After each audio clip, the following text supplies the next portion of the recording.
Mrs. Lavinia Prentice had reached that stage of anxiety at which a person ceases to distinguish between disaster and inconvenience.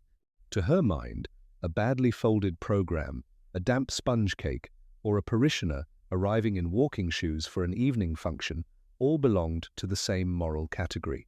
They were things that ought not to happen in a civilized community, and if they did happen, someone should have prevented them earlier. On the evening of the St. Jude's Restoration Fund musicale, she stood in the vestibule of the Wykeford Assembly Rooms with a cash tin in one hand and a sheaf of raffle tickets in the other, looking fixedly at the large mirror on the opposite wall as if it had offended her personally. "It is much too theatrical," she said. Nobody answered at once. In village life, one learned caution around Mrs. Prentice when she had adopted that tone, because it often meant she was right, and rightness, in her case, was never a restful condition. The mirror rose nearly to the ceiling. It was gilt, though a tired and thoughtful gilt, with a faint tracery of leaves at the corners and a surface slightly darkened by age, so that everyone reflected in it appeared to have led a more complicated life than in fact they had. Mrs. Prentice, who had always considered herself direct and useful, did not care to see herself rendered mysterious. "It belonged to the old Red House," said Miss Agnes Bell, the postmistress, who was helping at the ticket table and had an incurable tendency to provide history when comfort was required. "Mr. Harbury says it came from Venice." "Mr. Harbury," said Mrs. Prentice, "says many things." She looked again at the mirror.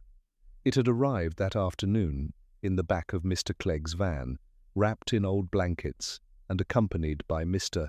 Felix Harbury himself, who had directed its placing with the solemn authority of a man who had lent an object and meant everyone to know it. He had chosen the vestibule because, as he explained with a smile that implied education, people entering a room liked to see themselves improved by candlelight. Mrs. Prentice privately felt that people might better devote themselves to the restoration of St. Jude's roof without first contemplating their own faces, but once a piece of furniture had been maneuvered into position by 3 men and an unwilling boy from the garage, practical objections became ideal ones, which were less effective. Outside, the last of the September light was thinning across the green. The assembly rooms stood beside the war memorial and opposite the small parade of shops, and through the open door came the sounds of car doors shutting, voices calling civilities, and the distant bark of Mr.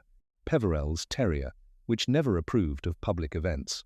Wykeford was one of those villages that contrived to seem peaceful, chiefly because its inhabitants had turned disagreement into an art form too subtle for shouting. They avoided scenes from principle, and then spent years discussing them. The first arrivals appeared with that promptness peculiar to people who secretly mistrust entertainment and wish to see how it begins. Mrs. Denton came in with her widowed sister, both wearing mauve and expressions of religious purpose. The Reverend Simon Bale followed, carrying a collapsible music stand and apologizing to everyone for everything within range, including weather, architecture, and his own sleeves. Then came Dr. Helen Worsley, brisk and dark-haired, with her gloves pushed into one pocket and her attention divided between a patient at the end of the lane, the cake stall at the side of the hall, and the possibility that the vicar had forgotten to eat. "Have you seen Mr. Harbury?" asked Mrs. Prentice at once. He was to bring the list of subscribers. Dr. Worsley removed one glove finger by finger. "He was in the side room 5 minutes ago, telling Guy Fanshaw that a promise was not the same thing as a contribution." Guy received it in a spirit of almost Christian resignation. Mrs. Prentice made a small sound. Guy Fanshaw was one of the village's decorative anxieties, handsome, agreeable, intermittently employed, and always on the edge of some arrangement that sensible people disliked without being able to define. He came from the last respectable house at the end of Mill Lane, where his mother had once given excellent garden parties and now gave no parties at all. Everybody liked him best at a distance of about 30 yards. "He is helping with the cars," said Mrs. Prentice. "I only hope he confines himself to the cars." Helen's mouth moved slightly. This was the nearest she came to open amusement in public. That would be unlike Guy. Further arrivals softened the air with perfume and wet wool. Mr. Ned Broome, the solicitor from Market Chalfont, appeared with an expression of habitual discretion and a tie so exact that it seemed a professional principle. Miss Celia Dane entered a little later than the others, pausing just inside the door, as if the room were a sentence she preferred not to finish. She was tall, fair in a colourless way, and wore a blue dress chosen with care but not enjoyment. She taught music at the school in Bassett End and lived with her mother in the old station-master's cottage. Nothing visible had happened to Miss Dane during the past year. Nevertheless, several people had the feeling that she had lately become someone to speak of more cautiously than before. "Celia, my dear, how nice," said Mrs. Prentice, with that firmness of welcome that invited gratitude. "You are singing second." "Yes," said Celia. Her eyes moved, not to Mrs. Prentice, but to the mirror. Not even directly to it, rather to the field of reflections, shifting upon it as guests passed in and out of each other's company. Then she looked away.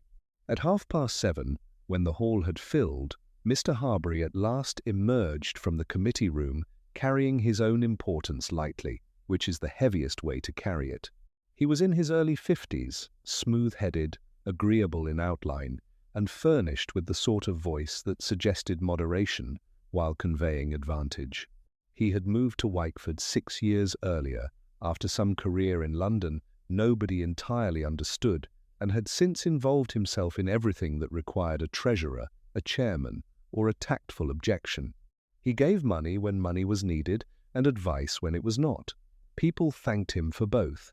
"My dear Lavinia," he said, "the hall looks very nearly respectable." "It would look more so," she replied, "if you had brought the subscribers' list on time." He smiled. "You do not permit me even the romance of being useful at the last moment. I do not permit romance in accounts. That, if I may say so, has always been your distinction." He passed on before she could improve upon this, and stood for a few minutes in the vestibule, speaking to Miss Bell, then to Ned Broome, then to Mrs. Denton, changing manner with each conversation so neatly that one might have supposed him to be either highly polished or permanently insincere. In fact, he was both, though to what degree depended on the company. When the music began, the audience arranged itself with the rustle and moral discomfort of village people sitting too near those they had spent the week avoiding. There were songs by Purcell, 2 violin pieces by a girl from Market Chalfont, whose mother nodded through them with competitive modesty, and a short speech from the Reverend Vale about roofs, hope, and dry rot. During the interval, sandwiches and sherry were served in the adjoining supper room, where the good silver forks had already disappeared into patterns of private ownership that Mrs. Prentice meant to correct later. It was there, between the seed cake and the sausage rolls, that the first awkwardness occurred.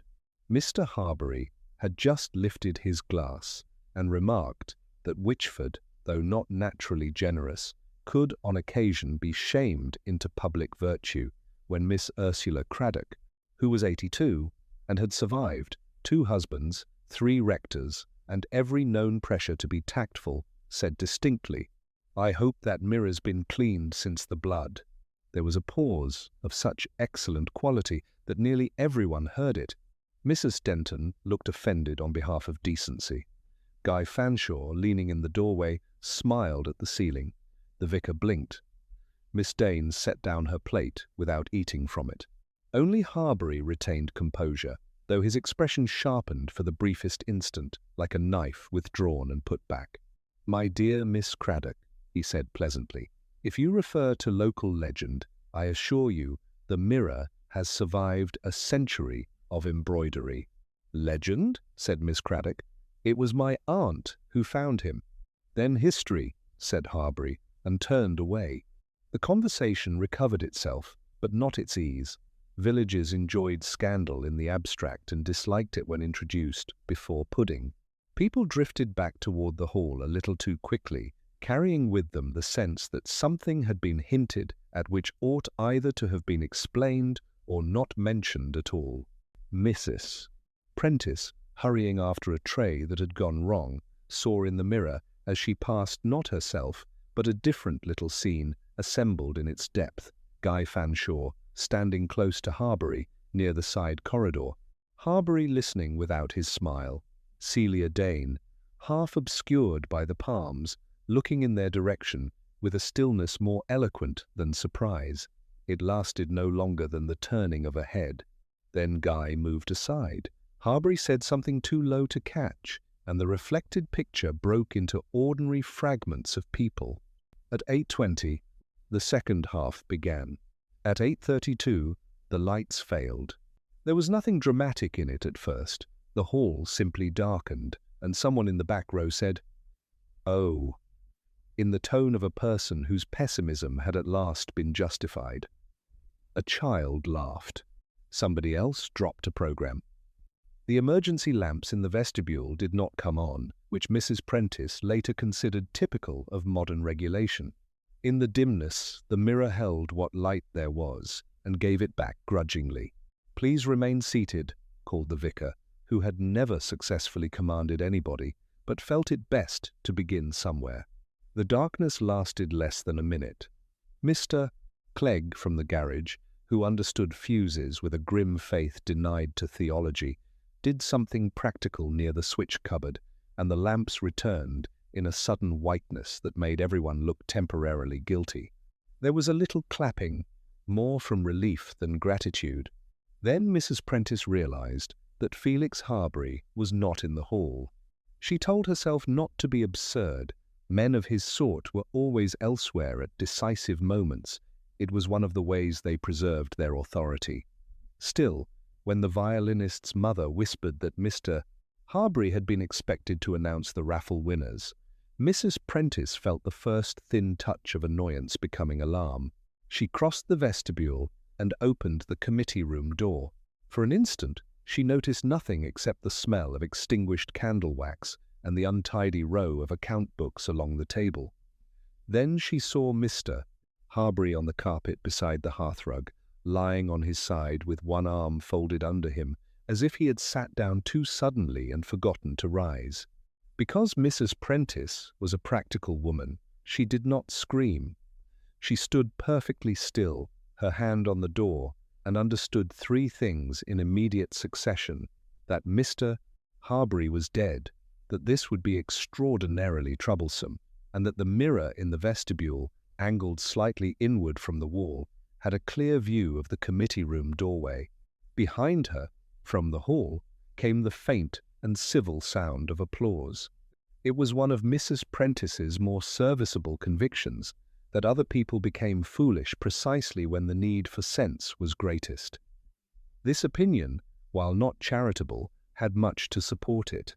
Within 30 seconds of the discovery, Mrs. Denton had begun to cry in a manner that suggested moral outrage rather than grief. The vicar had asked 3 unnecessary questions in immediate succession, and Mr. Clegg, who had at last restored the electricity, stood in the vestibule saying to anyone available that the trouble had not been the mains after all, which was interesting only to himself. Dr. Helen Worsley came first into the committee room, moving briskly past Mrs. Prentice with an expression so composed that one might have thought she had been sent for to settle a disagreement over crockery. She knelt beside Felix Harbury, touched his wrist, then looked quickly at the side of his head where the hair, though not much disordered, had darkened. "He's dead," she said, "and he has been for some minutes." It was a sentence that altered the quality of the air. Before it, there had been confusion, indignation, bustle, even fear. After it, there was only the fact itself, heavy and flat, settling into the room with a finality people found insulting. Mrs. Prentice drew herself up. "We must tell nobody more than is necessary until the police arrive." "My dear Mrs. Prentice," said Helen, still on one knee, At a village entertainment, there is nobody who will not know within 5 minutes, and 2 of them will know inaccurately in 3. This proved correct. The audience, prevented from leaving by the vicar's wavering instructions, and by the instinctive caution with which country people approach any public unpleasantness, arranged itself into little islands of rumour. Some said Harbury had fainted. Others said there had been a seizure. Miss Ursula Craddock, who disliked euphemism, informed 3 separate listeners that he had had his skull cracked, though in fairness she did not specify by whom. The children were removed first, partly because they asked direct questions, and partly because their mothers wished to appear firm. After that, the older people stayed on from principle, as if attendance at catastrophe were a civic duty. Guy Fanshaw had disappeared. This fact, once noticed, spread through the assembly rooms with a speed that would have been gratifying in a collection for foreign missions. It did him no good whatever. There were already people prepared to think the worst of Guy on account of his appearance, his debts, and his way of behaving, as though all unpleasant matters were either temporary or for someone else to manage. His absence gave shape to existing disapproval. "He was here a moment before the lights went," Mrs. Denton said, for the 3rd time. "So were most of us," replied Ned Broom. Mrs. Denton received this coldly. The solicitor's manner suggested that careless statements might one day be written down and returned to their owners in a less social setting. Broom himself had behaved with quiet efficiency from the start, which several people resented instinctively. He had seen the vicar to the telephone in the little office behind the stage. He had persuaded Mr. Clegg not to touch anything in the committee room, and he had guided 2 elderly ladies into chairs with the tact of a man used to preserving dignity in clients whose wills had gone astray. His tie remained exact. Miss Celia Dane sat near the front row with her hands folded round an untouched programme. She did not cry, ask questions, or seek company. If anybody spoke to her, she answered in a low voice, and looked as though the answer had cost a greater effort than the question. This reserve, which in another woman might have been called self-command, was taken by one half of the village for evidence of feeling, and by the other half for proof of concealment. The division was almost equal. By 10 o'clock, the police had arrived from Market Chalfont. First, a constable with a notebook and boots too audible for the floorboards. Then, Sergeant Murch, broad and apologetic, and a little later, Inspector Julian Vale, who entered the assembly rooms with a folded raincoat over one arm, and the air of a man who had missed a decent supper without losing hope of breakfast. Inspector Vale was not old, though villagers tended to think any detective under 50 faintly unsuitable. He had a narrow, thoughtful face, fair hair beginning to thin at the temples, and eyes that appeared mild until one noticed that they missed very little. His politeness was not merely professional. It had the more unnerving quality of being partly sincere. Mrs. Prentice, who had expected somebody more theatrical, felt at once that he would be difficult to impress and impossible to direct. This made her trust him slightly. "I'm sorry for the disturbance, Mrs. Prentice," he said, after Sergeant Murch had murmured the necessary introductions. He glanced round the hall, where 30 villagers were trying to look incidental in rows of chairs, though I imagine the disturbance began before I arrived. "It began," said Mrs. Prentice, "when Mr. Harbury thought it suitable to lend us that mirror." Vale turned his head towards the great gilt glass in the vestibule. Its dim surface returned the room in fragments: chairbacks, hats, the vicar's worried profile, the band of brightness from the committee room door beyond which a constable stood. The inspector looked at it for a moment, longer than courtesy required. "Yes," he said, "I can see it has a personality." It was the sort of remark that reached Mrs. Prentice by a side road. She did not laugh, but she approved.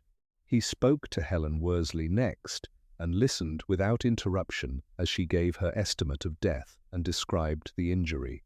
He asked 1 or 2 quiet questions, not because he doubted her, but because he preferred people to hear themselves being exact. Helen, who did not admire policemen as a class, found this agreeable against her will. "No weapon?" he said. "Nothing obvious. And no sign of a fall?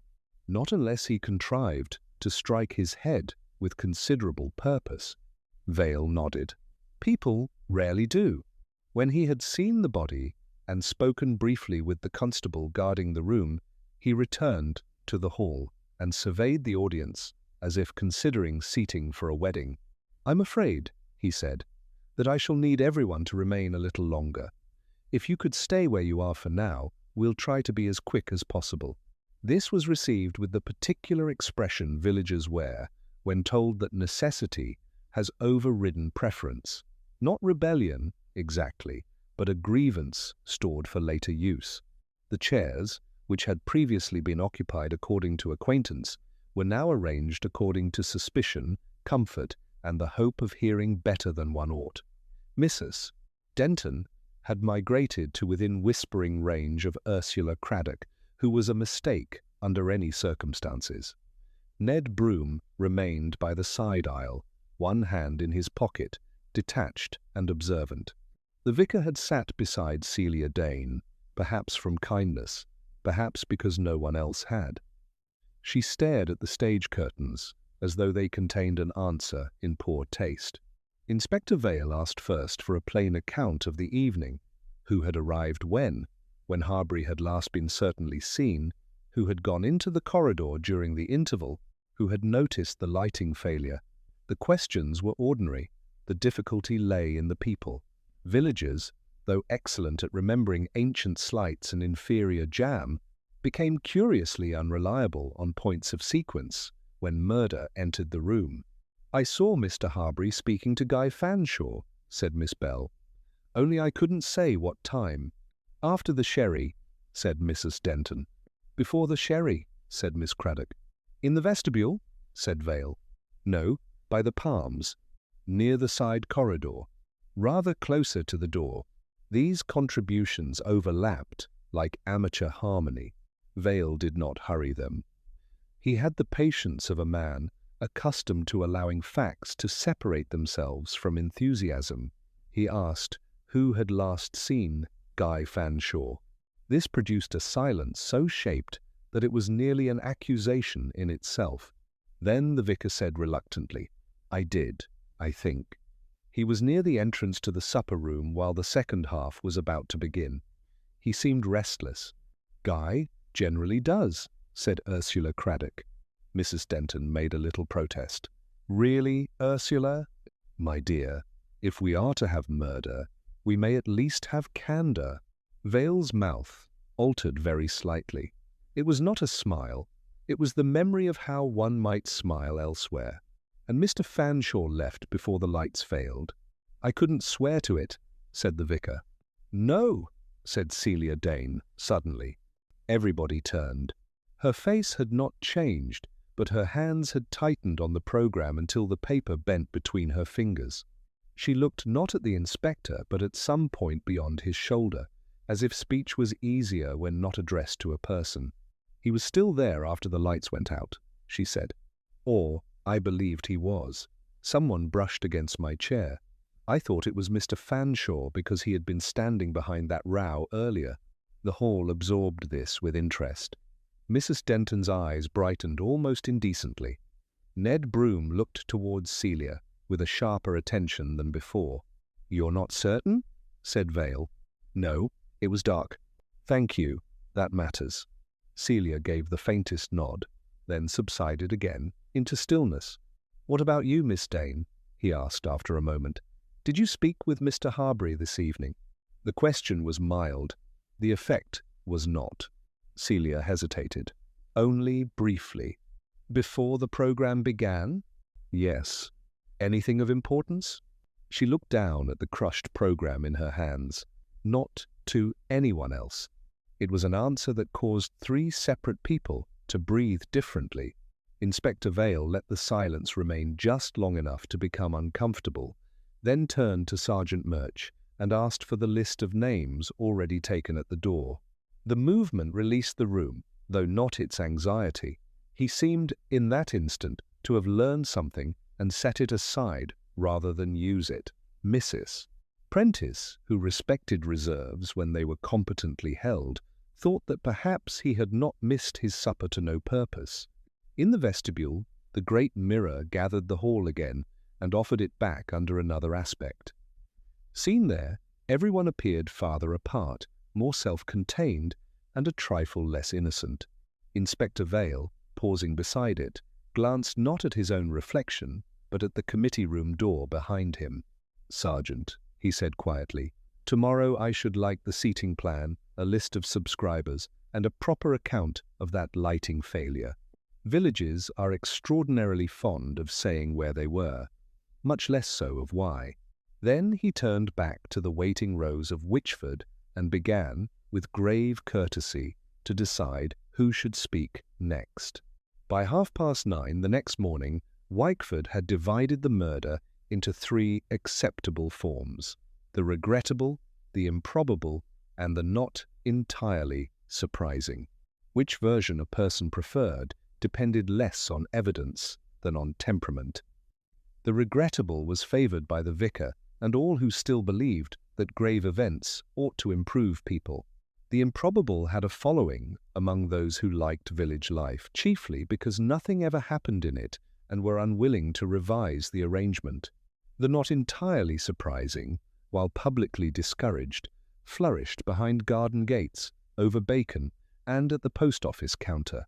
Rain had come in during the night with a soft persistence that left the greens slick and the hedges dark. The assembly rooms looked smaller by daylight. Their evening dignity had gone, along with the flowers and borrowed lamps. A constable stood by the entrance with the patient discomfort of a man who knew he was visible from 3 windows and would therefore be discussed from 6. Inside, the great mirror had been covered with a sheet. Inspector Julian Vale paused before it as he came in, not because a sheet over furniture was extraordinary, but because it gave the vestibule the appearance of a house where something had recently been discontinued. He lifted one corner. The glass beneath, dim and yellowed at the edge, returned his face with a faint and unnecessary gravity. Sergeant Murch was waiting in the hall with a notebook, the seating plan, and a look that suggested the village had been active before breakfast. "Morning, sir. Mrs. Prentice has sent over the subscriber list.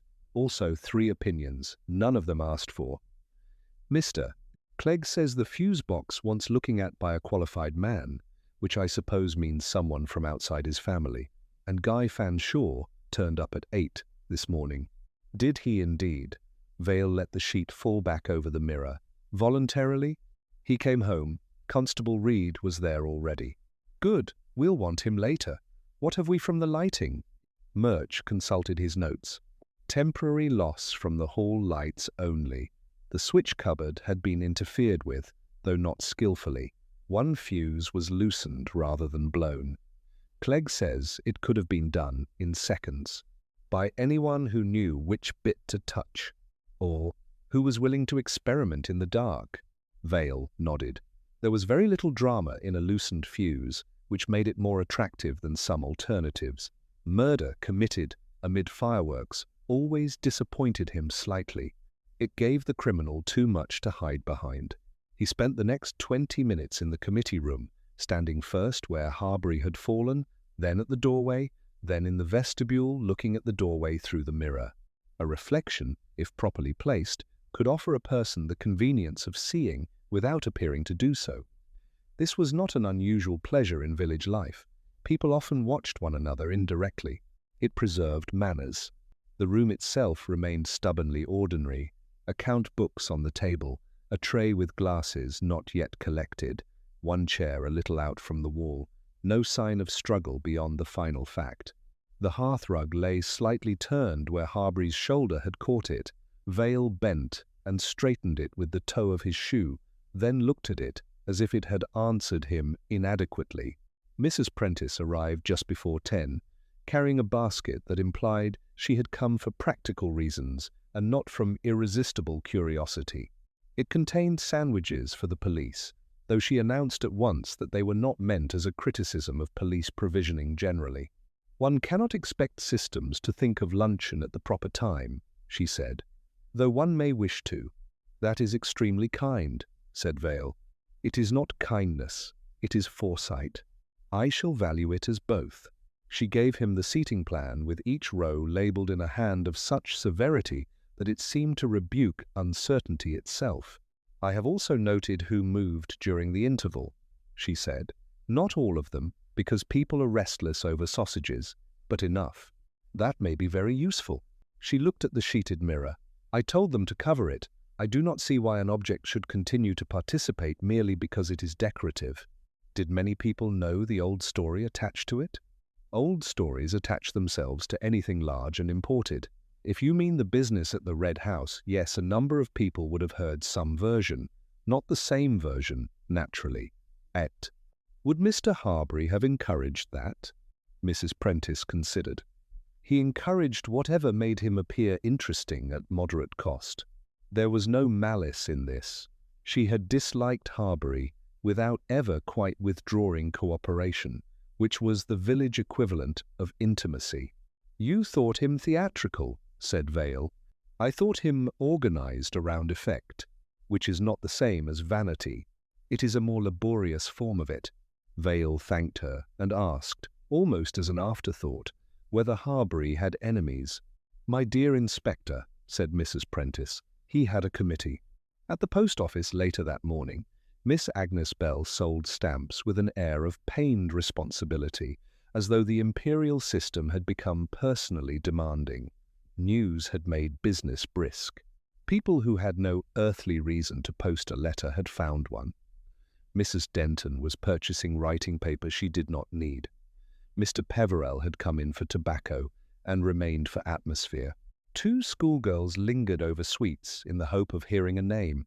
Vale waited until Mrs. Denton had finished hinting that the moral life of England was not what it had been, then asked Miss Bell whether she had a few minutes.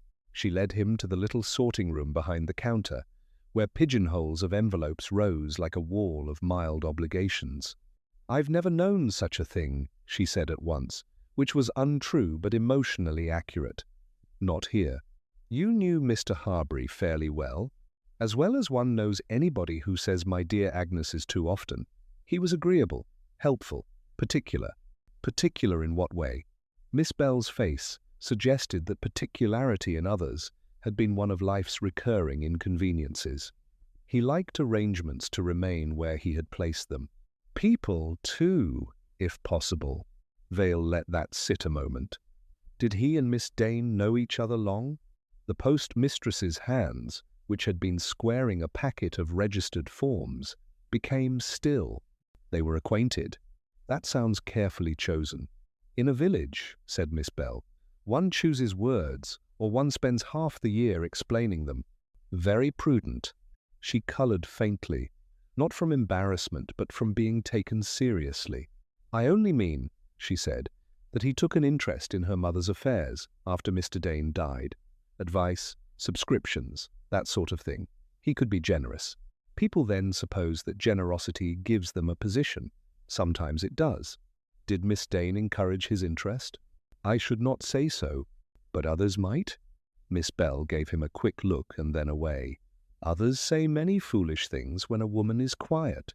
That, Vale thought, was one of the more intelligent remarks he had heard all morning. He asked next about Guy Fanshaw. This produced a less composed answer. Guy is weak, she said. That is his difficulty. He does not mean harm every time, but he dislikes consequences so much that they follow him out of principle. Was he in debt to Harbury? A pause. Not long, but long enough to become information. I could not say. Couldn't or wouldn't? Miss Bell sighed. Both, perhaps. It would not astonish me. When Vale returned to the green, he found Ursula Craddock standing under the awning outside the butcher's, a black umbrella hooked over one arm and a parcel of kidneys in hand. She regarded him with the expression of a woman who had outlived delicacy and saw no reason to resume it. You've come about the mirror, she said. I was beginning to think everyone else had. Then you may as well hear something true. My aunt did find a man dead at the Red House 40 years ago in front of that same glass. Not murdered. Stroke, they said, though he had not improved the evening before by dining where he ought not. With whom? Ursula's mouth tightened in amusement. If I knew that, Inspector, I should have told the wrong person years ago. The point is not the death. The point is that afterwards everyone talked as if the mirror had seen something indecent. Villages enjoy attributing memory to furniture. It saves them the trouble of admitting they remember perfectly well themselves. You don't think last night has anything to do with that old business? No, I think last night has to do with someone alive. She moved off before he could improve on this, leaving behind the sort of sentence that sounds obvious only after one has been given it. Just before noon, Sergeant Murch returned from Mill Lane with the news that Guy Fanshaw was ready to make a statement and had in fact already made several. "Is he sober?" asked Vale. "Yes, sir. That may complicate things." Guy was waiting in his mother's drawing room when Vale arrived, standing by the unlit fireplace with one hand in his pocket and the other on the mantel as though bracing himself against decoration. He had shaved hastily and was dressed more carefully than the hour justified. Handsome men often did look a little worse under strain, because people had expected their expressions to do more of the work. "Inspector," he said, "I'm sorry about this. I know how it must look." "Yes," said Vale. "So do I." Guy gave a short, humourless breath which wished to be a laugh and had lost confidence. "I left because I quarrelled with Harbury," he said. "If that helps." "It helps in the sense that it narrows the field while enlarging your difficulty." "I suppose that's fair." "Did you kill him?" "No." The answer came quickly, but not foolishly. He had had time by then to understand that quickness and innocence were unrelated. "Then tell me why you vanished." Guy looked towards the rain at the window. "Because I behaved badly, and because for one entire minute I thought behaving badly might still be preferable to being questioned about it." "That is nearly interesting," said Vale. "Go on." And Guy, who had spent much of his life being liked until details emerged, began at last to speak plainly. Guy Fanshaw's plain speaking, once begun, had the uncertain quality of a gentleman trying on a suit made for a less decorative relation. He managed it tolerably, but with signs of discomfort at the seams. "My mother," he said, looking not at Inspector Vale, but at the rain-whitened garden beyond the French window, "believes I am unlucky. Harbury believed I was weak. They differ in vocabulary more than judgment.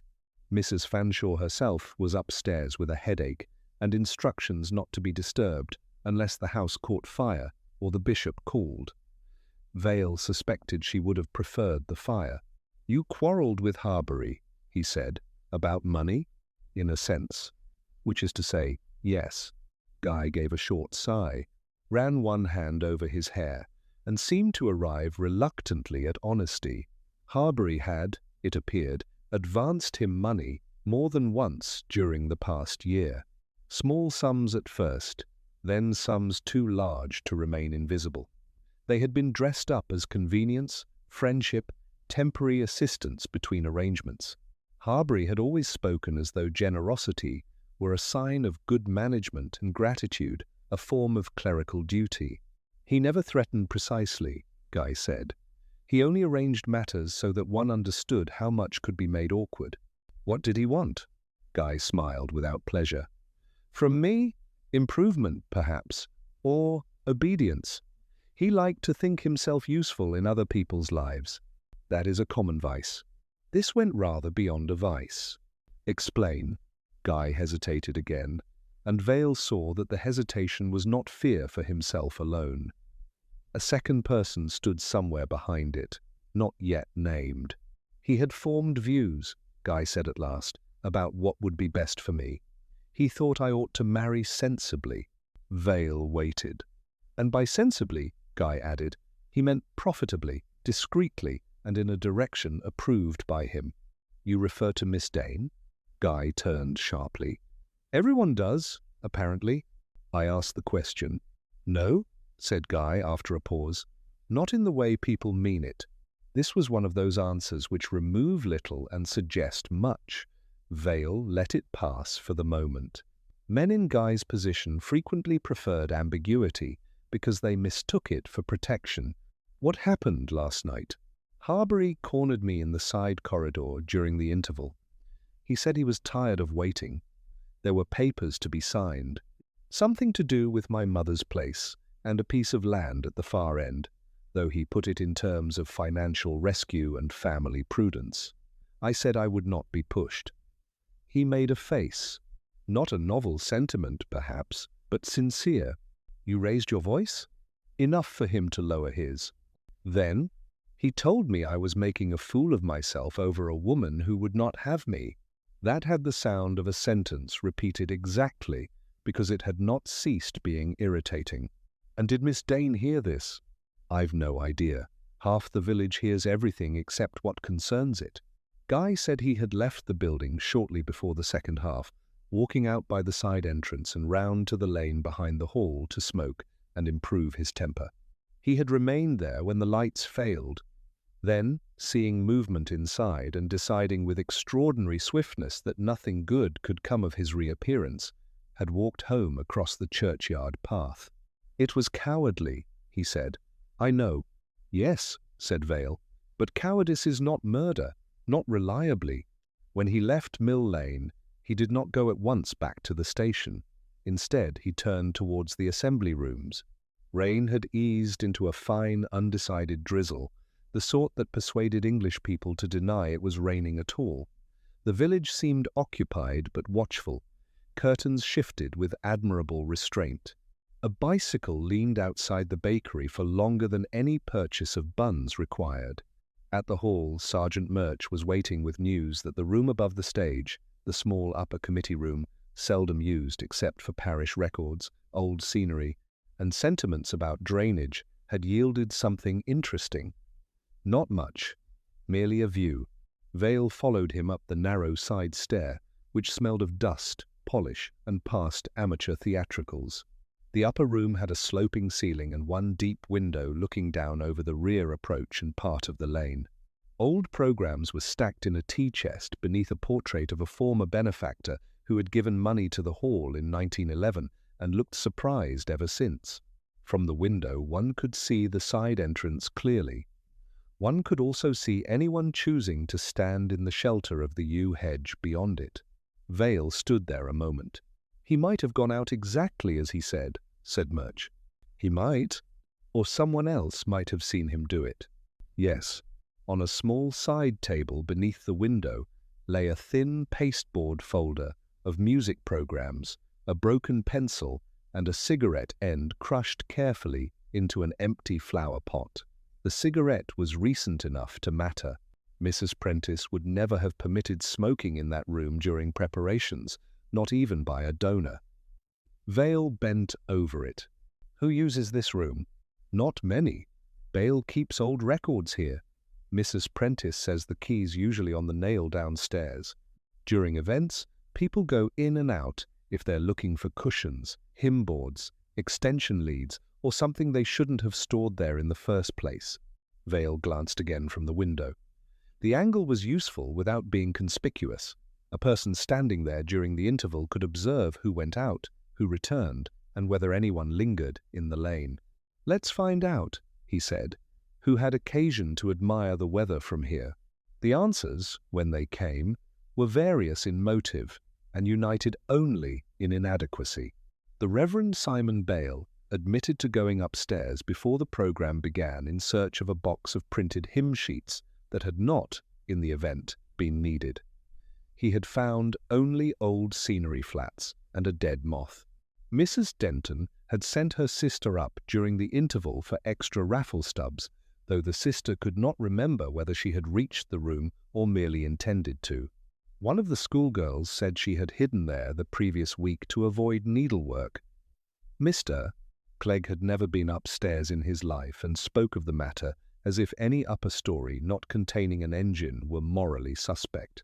The most precise answer came, rather unexpectedly, from Ned Broom. Yes, the solicitor said when Vale called at his office in Market Chalfont that afternoon. I was in the upper room for a minute or two. During the interval, His office was narrow, hushed, and lined with books that appeared to disapprove of all excitement. Broom sat behind a desk of such orderliness that the paper knife seemed positioned by legal precedent. "What took you there?" "I wish to avoid Mrs. Denton." Vale considered this. A motive many might understand. Broom allowed himself a restrained expression. "Quite. She had embarked upon a theory regarding church silver and the decline of young men. I thought the staircase offered a cleaner escape than contradiction." "And from the window?" "I looked down into the lane, yes." "Did you see anyone?" "Guy Fanshaw, standing by the hedge. Smoking, I think." He looked annoyed, which in his case may mean anything from inconvenience to insolvency. "Anyone else?" Broom's fingers moved once upon the blotter. No one, clearly. There was movement below in the vestibule, through the side glass. Reflections made it confusing. "Reflections," said Vale. "They so often do." Broom met his eyes. "If you are implying, I am merely listening." For the first time, the solicitor seemed less exact than his tie. He reached for a paperweight, changed his mind, and folded his hands instead. "Very well," he said. "If precision is wanted, I should add one thing. Before I came down, I heard voices on the stair. A man and a woman. They were not quarreling. That would have been easier. They were speaking very quietly, and quiet voices in a public place generally mean trouble." "Did you recognize them?" "No." "Not even one?" Broom looked down at the blotter, then back up, with a composure just slightly restored. "I believed," he said, "that the woman was Miss Dane." Outside, the rain began again, with that patient persistence in which English weather most resembles English suspicion. It is often supposed that memory fails through age, drink, shock, or deficient intelligence. In villages, it fails more frequently from delicacy, preference, and the wish not to become involved in anything that may later require one to be exact under oath. By Tuesday afternoon, Weichford had remembered the interval at the musicale in no fewer than 9 contradictory ways, and 4 of them were held with conviction by the same people. Inspector Vale spent the earlier part of the day acquiring these contradictions in manageable portions. Mrs. Denton received him in her front parlour with the expression of one who had been waiting all morning to be useful and had only just forgiven the delay. Her sister sat by the window hemming something pale and unnecessary, contributing agreement in small, pious noises. "I always say," Mrs. Denton began, before the inspector had fully sat down, "that one can tell when a tone has crept into a place." "A tone?" said Vale. "An atmosphere, a sort of modern uncertainty. We had it the moment Mr. Harbury proposed cocktails at the harvest supper." "I see. You may think that irrelevant." "Not at all. Most irrelevancies are attached to something." Mrs. Denton looked almost flattered by this, and gave a more detailed account than he required of the interval at the assembly rooms. She had seen Harbury in the supper room, then by the Palms, then not at all. She was nearly certain that Celia Dane had spoken sharply to someone in the vestibule, unless it had been Mrs. Peveril asking for a clean glass. Guy Fanshaw had been lounging in the doorway, in that style of his. Ned Broom had vanished at one point, which solicitors often do when things become human. The lights had gone out shortly after she had taken a second sausage roll she had not wanted. "Did you hear any raised voices?" Vale asked. "No, which is why it was so unpleasant." Her sister looked up from the hem. "I heard someone say, 'You can't mean that.'" Mrs. Denton turned. "Why have you not mentioned this?" "You did not ask." "Well, who said it?" The sister frowned. "I couldn't say." "A woman." "A young woman?" "Not very old." This, like many contributions, offered late and timidly, improved nothing except Mrs. Denton's conviction that she had been badly supported by family. From there Vale went to the station-master's cottage, where Miss Celia Dane lived with her mother under an arrangement of polished surfaces and emotional caution. The house had a square little hall, narrow stairs, and a sitting room whose furniture was arranged with so much care that one guessed disorder had once been more than physical. Mrs. Eleanor Dane, pale and elegantly tired, received the inspector with a frailty too practiced to be entirely unstudied. "My daughter is out in the garden," she said. "She said she would see you if you called. I told her she need not.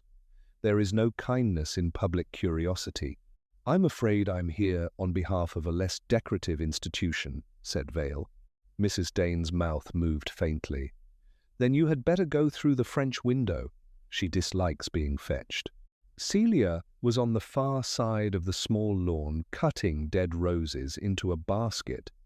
She had exchanged Monday's dark reserve for a plainer sort of tiredness, which became her rather more honestly. She did not seem surprised to see Vale. "Mother has told you not to trouble me," she said. "She has told me you are brave and exhausted, which often amounts to the same recommendation." That earned him the smallest glance of acknowledgement. He asked about Harbury. She answered carefully. Yes, he had taken an interest in her mother's finances after her father died. No, she had not encouraged his attentions. Yes, he had once proposed that she might assist him with some charity accounts and correspondence. She had declined. No, she had not been engaged to Guy Fanshaw, nor anything resembling it, though she spoke his name with a weariness suggesting that other people had been engaged to the idea on their behalf. "You spoke to Harbury before the program began," said Vale. "Yes." "What about?" "He wished to know whether I had reconsidered." "Reconsidered what?" Celia put another rosehead into the basket with unnecessary neatness. "His advice." "That sounds less than complete." It was less than suitable. He waited. People often imagined silence to be an interrogation technique. In fact, it was a social convenience. It allowed one person to continue without feeling shoved. "At first," she said, "he was merely helpful.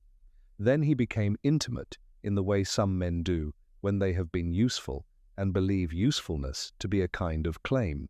He wanted me to persuade Guy to be reasonable about some arrangement involving the Fanshaw property. He said Guy listened to me. I told him he was mistaken." "Was he?"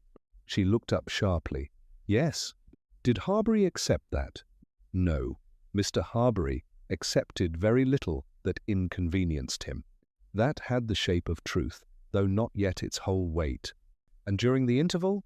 He tried again. "Where?" "In the little passage by the side room." "Only for a moment.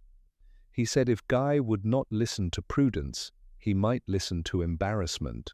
Vale's expression did not alter. "Embarrassment? Of what sort?" "He implied that he could make me unpleasantly talked about." "By saying?" "That I had encouraged attention from both of them. That sort of thing does very well in villages." "Yes," said Vale, "it does."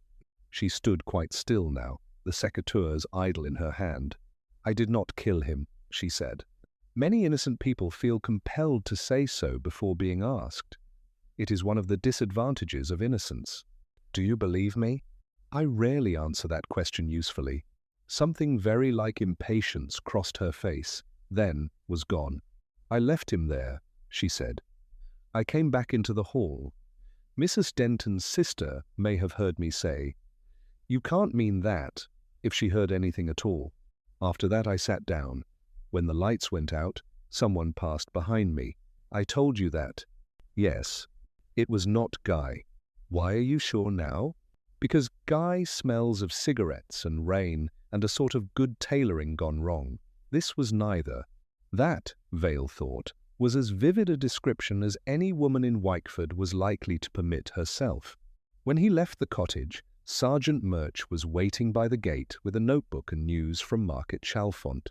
Harbury's bank manager had been helpful in the dry, protective way of bank managers when murder obliges them to become human. Harbury's accounts were orderly, too orderly, perhaps.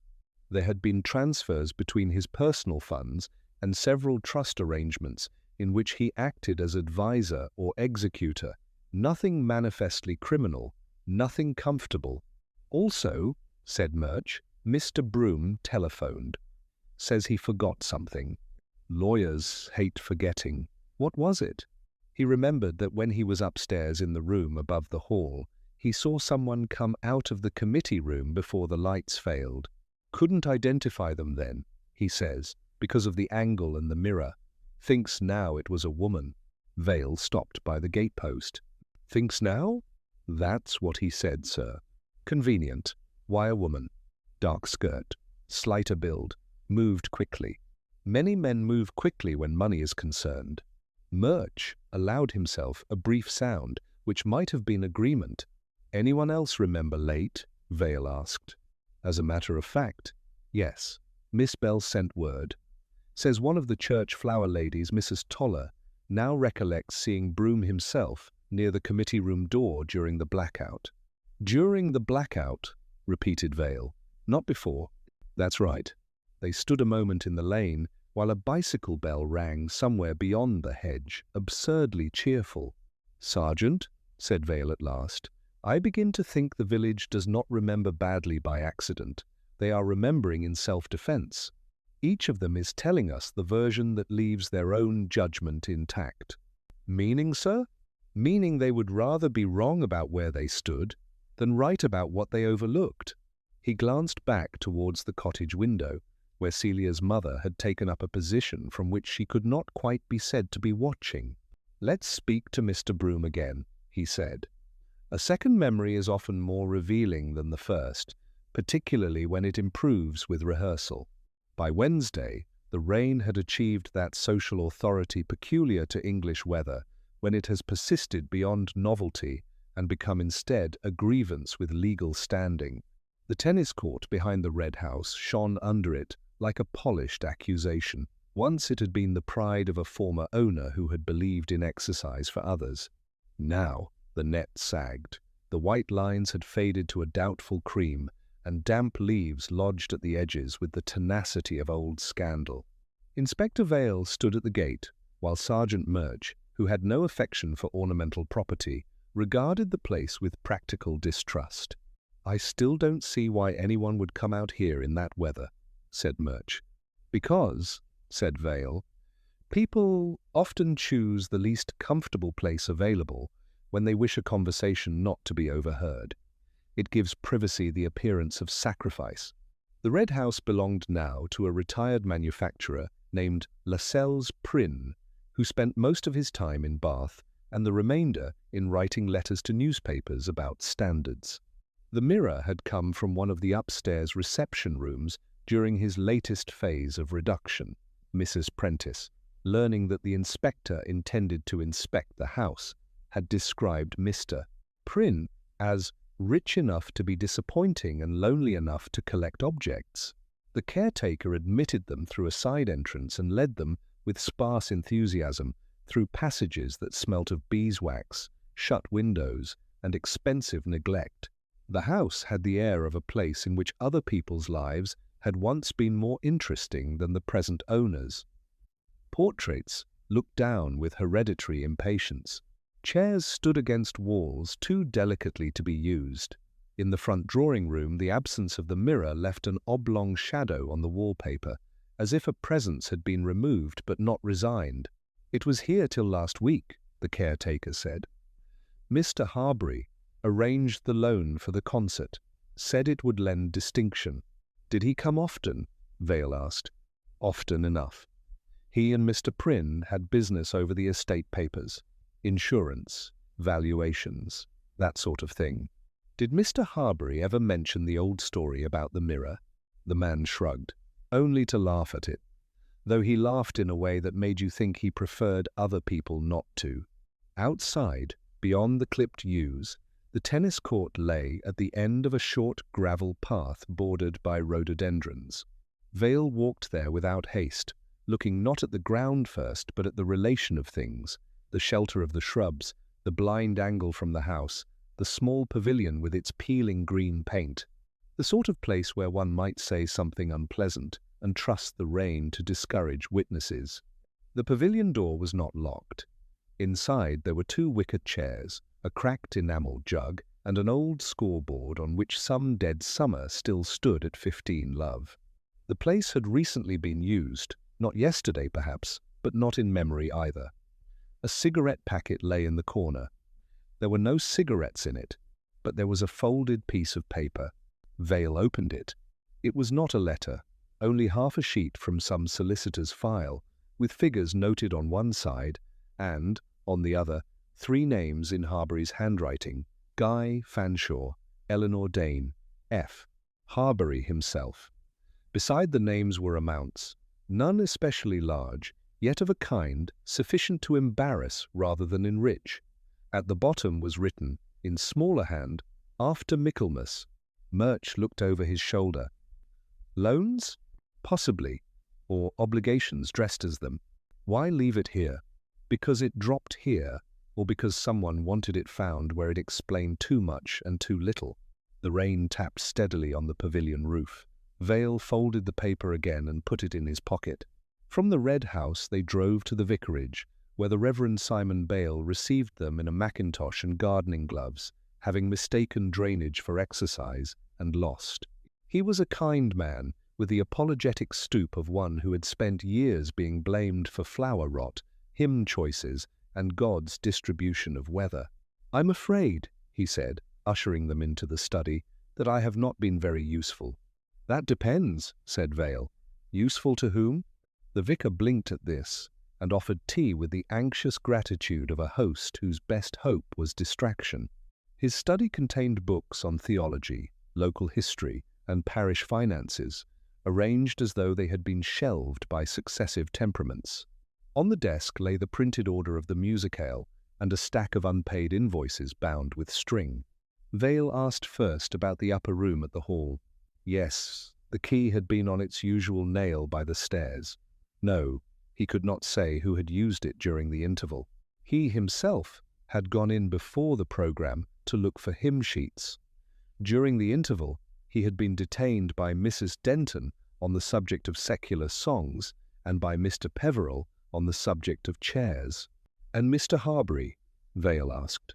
The vicar removed his gloves finger by finger. "Felix was always generous to the parish, though I sometimes thought he gave as one places a bookmark in a volume one means to return to." "A useful observation," said Vale. Bale coloured slightly. "Clergymen are not often rewarded for exactness." "Did he and Mrs. Dane get on?" Vale asked. The vicar hesitated. "Socially, yes. If you mean anything beyond that, I should prefer not to speculate." "Then don't speculate. Remember." Bale looked down at his gloves. "I remember," he said slowly, "that Harbury visited Mrs. Dane rather often after her husband's death. There was some confusion about investments and a small annuity. He took charge in a very capable manner, too capable, perhaps. Celia did not like it. She once told me, in so many words, that kindness can arrive with its own furniture and be impossible to move out again. That was exactly the sort of sentence Vale preferred to find in a case, not because it solved anything, but because it showed where resentment had been growing without noise. "And Guy Fanshaw?" A sigh. "Guy has charm, which is usually hardest on those trying to behave conscientiously. He and Celia were seen together often enough to furnish talk. Whether there was ever anything in it, you don't know?" "No, and in Witchford, not knowing is considered almost negligent." When they had done with the vicar, Vale sent Murch back to the station with instructions to have Harbury's papers reviewed again, this time for anything resembling private leverage masquerading as financial advice. He himself walked down the lane towards the old station cottage, not because he had arranged to call, but because unarranged calls often meet people before they have selected their expression. He found not Celia, but her mother, in the small sitting room, writing a note on thick cream paper. Mrs. Dane rose with composed reluctance. "My daughter has gone out. So, I gathered from the absence of secateurs." She looked at him more sharply than before. It improved her. "If you've come to ask again whether Celia encouraged Mr. Harbury." "She did not." "I have not asked that question again." "You mean to?" "Not if another answers first." Mrs. Dane sat down quite suddenly, as though standing had become less strategic. "You must understand," she said, "that when my husband died, there were things I could not manage. Figures, correspondence, the bank." Felix offered assistance. It seemed ungenerous to refuse. Afterwards, it became difficult to reduce him to the proper distance. Because he had done too much? Because he kept a record of having done it. There was no self-pity in this. Only a cool irritation at having been handled. Vale thought better of her for that. "Did he lend you money?" "A small amount. Bridge expenses, rates, things of that humiliating sort." "Did Celia know?" She suspected. "And Guy?" "Mrs." Dane's smile was thin enough to qualify as honesty. "Guy knows everything late." As Vale stepped back into the lane, a bicycle came fast through the rain and braked untidily by the gate. Ned Broom got off with none of the elegance his office suggested he considered proper to civilization. "Inspector," he said, a little short of breath, "I have just had a most awkward conversation with Prynne's man at the Red House. He says Harbury was there on Monday afternoon." "Yes?" "With Miss Dane." Vale said nothing. "They were seen near the tennis court," Broom went on.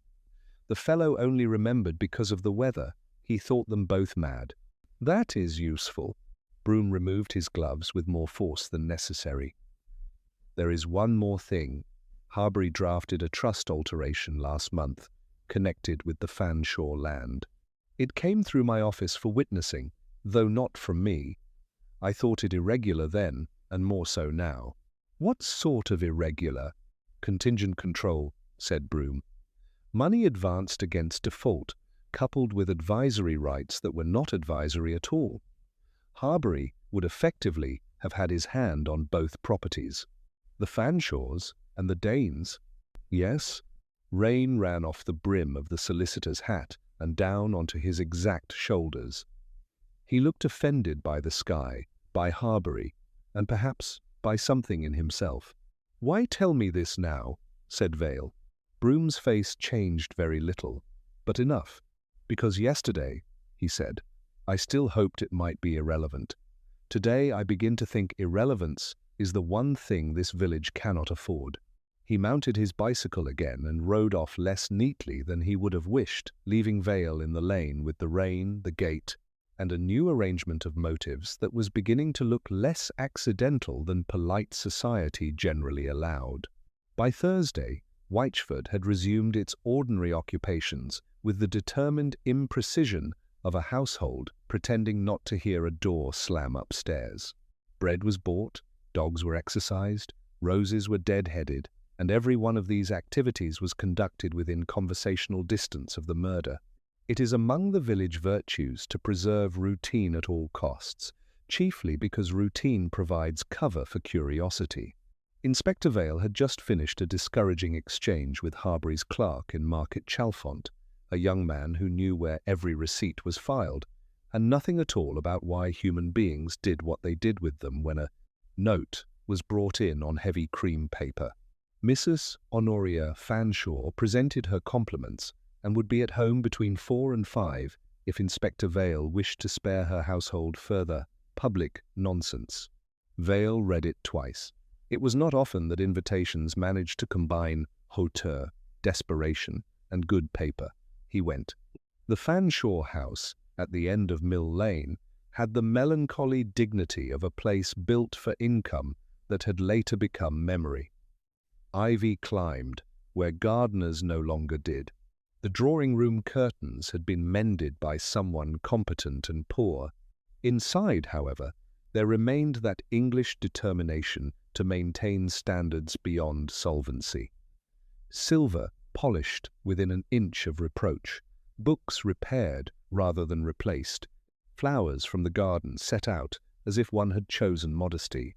Mrs. Fanshaw received him on a sofa, which had not been comfortable since the Empire, though she sat upon it with ease, born of old alliances. She was a handsome woman gone fine rather than soft, her white hair exact, her black silk uncompromising. One felt that she had once been admired by men and obeyed by servants, and had forgiven neither for ceasing. "Inspector," she said, extending 2 fingers rather than a hand. I asked you here because villages are incapable of distinguishing speculation from housekeeping. A failing not confined to villages, said Vale. That is civil of you. Tea? Tea appeared with a punctuality suggesting discipline rather than affection. Guy was absent, which might mean he had been excluded or had excluded himself. Mrs. Fanshaw poured with the accuracy of a woman who considered spillage a moral event. You have spoken to my son, she said. Yes. He has probably been honest in patches. That is his nearest approach to consistency. Vale accepted this without comment. I dare say you suspect him. I suspect most people. It prevents favoritism. Mrs. Fanshaw's mouth altered almost imperceptibly. A useful principle. Then let me save you one error. Guy did not kill Felix Harbury. Do you know that, or need it? Both. But since the second is not evidence, I shall offer you the first in the form available. She set down the pot and folded her hands. Felix had been meddling in our affairs for nearly 2 years. At first, in the way of such men, charming, energetic, indispensable. My husband's papers were left in some disorder. There were charges outstanding, a corner of land producing less than sentiment required, and Guy, well, Guy was being Guy. Felix offered advice. Advice became arrangements. Arrangements became obligations. Money? Some, not ruinous, merely humiliating. This, she said, as one might refer to, influenza, common, distasteful, and not to be discussed in the wrong company. Were the obligations yours, asked Vale, or your son's?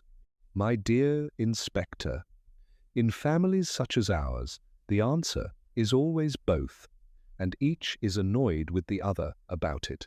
She looked towards the window, where the lawn sloped away into trees, stripped damp by recent rain. Felix lent me money against shortfalls I ought never to have admitted.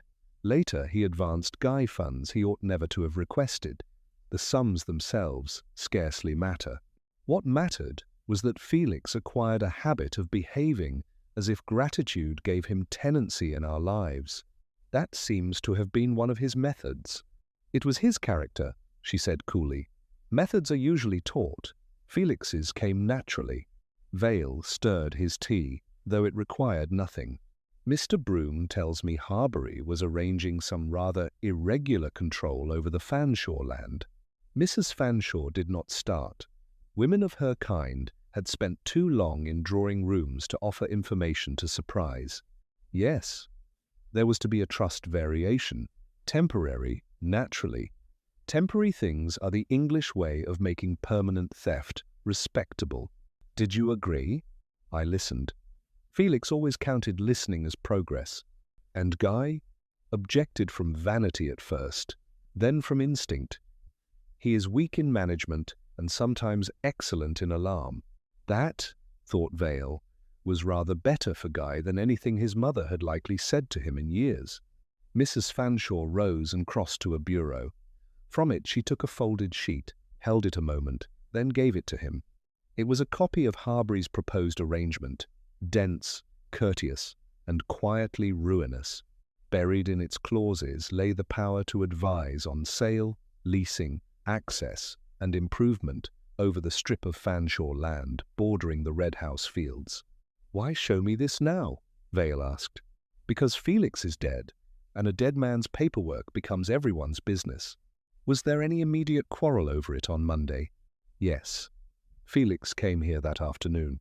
He spoke to Guy in my presence first, then asked to see me alone. He said delay had become dangerous. Dangerous to whom? He did not specify. Felix preferred anxiety in general terms. It kept the furniture polished. Vale looked again at the paper. Did he threaten to call in your notes?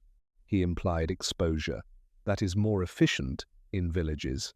She returned to the sofa and sat with the grave economy of an aging queen. There is something else, she said. It may matter. Felix never sought privacy with men unless money was in literal view. He dealt with them publicly, almost jovially. With women, however, he preferred corners, passages, little rooms. It made refusal look overheated. You think he went into the committee room to meet a woman?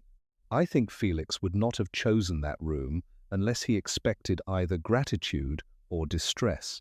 Men bored him in private. The clock on the mantel ticked with upholstered disapproval. Did you ever meet Miss Dane in private? Vale asked. Mrs. Fanshaw looked at him levelly. No.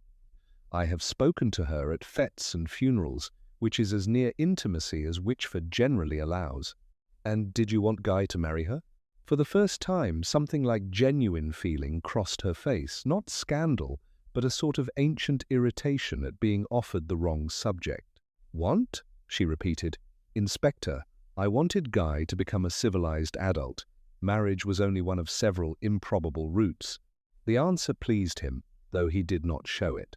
When he left, the lane was washed bright under a weak, exhausted sun. Halfway to the green, he passed Miss Bell, who was cycling home from the post office with a basket full of parcels and expression enough for a jury. I was just coming to find you, she said, dismounting with more decisiveness than grace. Mr. Broom has paid a call on the Danes. A legal one? He carried flowers, said Miss Bell, in a tone which disposed of legality altogether. Yellow chrysanthemums, very large. Mrs. Dane let him in at once. Flowers are not yet a crime. In Witchford, they are rarely innocent. Vale accompanied her part of the way to the post office, and by the time they reached, the awning had learned what Miss Bell had not intended to say first, that years earlier, before Mr. Dane's illness, and before Broom had set up practice in Market Chalfont, there had been a period in which he and Celia Dane were widely considered likely to marry. Nothing formal had been announced. Nothing formal had broken. He had simply gone away to Chambers for a time. Her father had become ill, and when Broom returned, the atmosphere had altered in that peculiarly English fashion which destroys prospects without once naming them. Did Harbury know this? Vale asked. My dear Inspector, said Miss Bell, lifting the latch, Harbury made it his business to know anything in the village that could become useful later. The chrysanthemums were still visible through the Dane cottage window when Vale reached the lane. They stood on the table in the small sitting room with a splendour slightly too public for sympathy. Through the glass he could see Mrs. Dane upright in her chair, elegant and pale as ever, while Broom sat opposite her with the demeanour of a man paying for old omissions in exact coin. Celia stood at the mantel, one hand resting on it, not joining the conversation and not withdrawing from it. It was an arrangement less like condolence than negotiation. Vale knocked. The effect within was not dramatic. That was what made it interesting. Mrs. Dane turned her head first, composed but annoyed. Broom rose too quickly. Celia did not move at all. Inspector, said Mrs. Dane, how very prompt the police are when one has company. I hope I'm not interrupting a social call. Broom's reply came before either woman's. I came to see whether Harbury had left any papers here. A professional courtesy. Of course, said Vale. And the flowers? There was a fractional pause. Mrs. Dane answered it. Those are a private discourtesy, I think. No one smiled. Vale remained standing. Since we are all enjoying candour, perhaps this is convenient. Mr. Broom, you told me yesterday that you believed you heard Miss Dane on the stairs during the interval. You did not tell me that you once knew her rather well. Broom's face altered in the smallest possible degree, and yet unmistakably. Exact men always hate being found imprecise.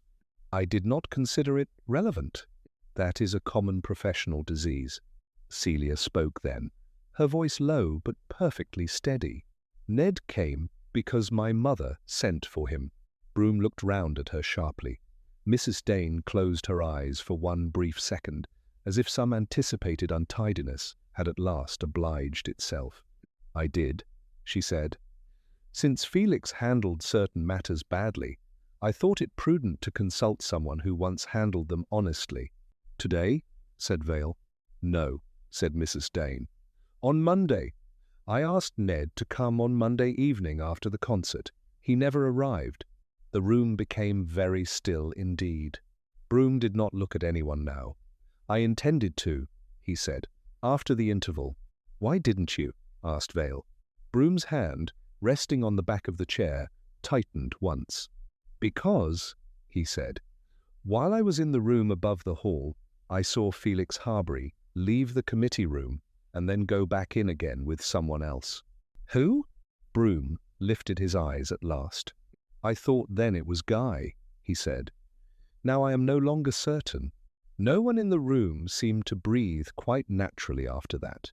Outside, on the lane, a cart went by at an ordinary pace, and the ordinary sound of it only made the silence indoors seem more expensive. If a village cannot simplify an event, it will simplify a person. By Thursday evening, Wychford had decided that Guy Fanshaw was either a fool, a blackguard, or a romantic disappointment, depending on the age, sex, and thwarted history of the speaker. There was a good deal to be said for all three views, which was precisely what made him dangerous to discuss. Once a man can be fitted into several moral categories at once, evidence begins to feel unnecessary. Guy himself seemed dimly aware of this. When Inspector Vale sent word that he wished to see him again, he arrived at the temporary police room in the assembly rooms with the aspect of a man who had dressed for his own cross-examination and found the result inconclusive. He wore a dark jacket too good for comfort, looked tired in a handsome way that would have irritated sterner natures, and shut the door behind him with a care amounting almost to respect. "I suppose," he said, remaining standing, "this is the stage at which I become more plausible, if I confess to something smaller first." "It may help your style," said Vale. "Sit down." Guy sat. The committee room, now robbed of its former purpose and most of its furniture, had acquired that air of official inconvenience which police inquiries lend to ordinary spaces. A trestle table stood where the accounts had been. Two chairs faced each other under a weak lamp. On the mantel, a crack in the varnish had become, by mere repetition of observation, almost significant. Vale did not at once begin with the obvious. Obvious questions encourage prepared answers, and Guy, though not industrious enough to prepare well, might have prepared badly. "Your mother tells me Harbury visited on Monday afternoon," he said, "that there was a discussion about a trust variation connected with the land." Guy gave a mirthless smile.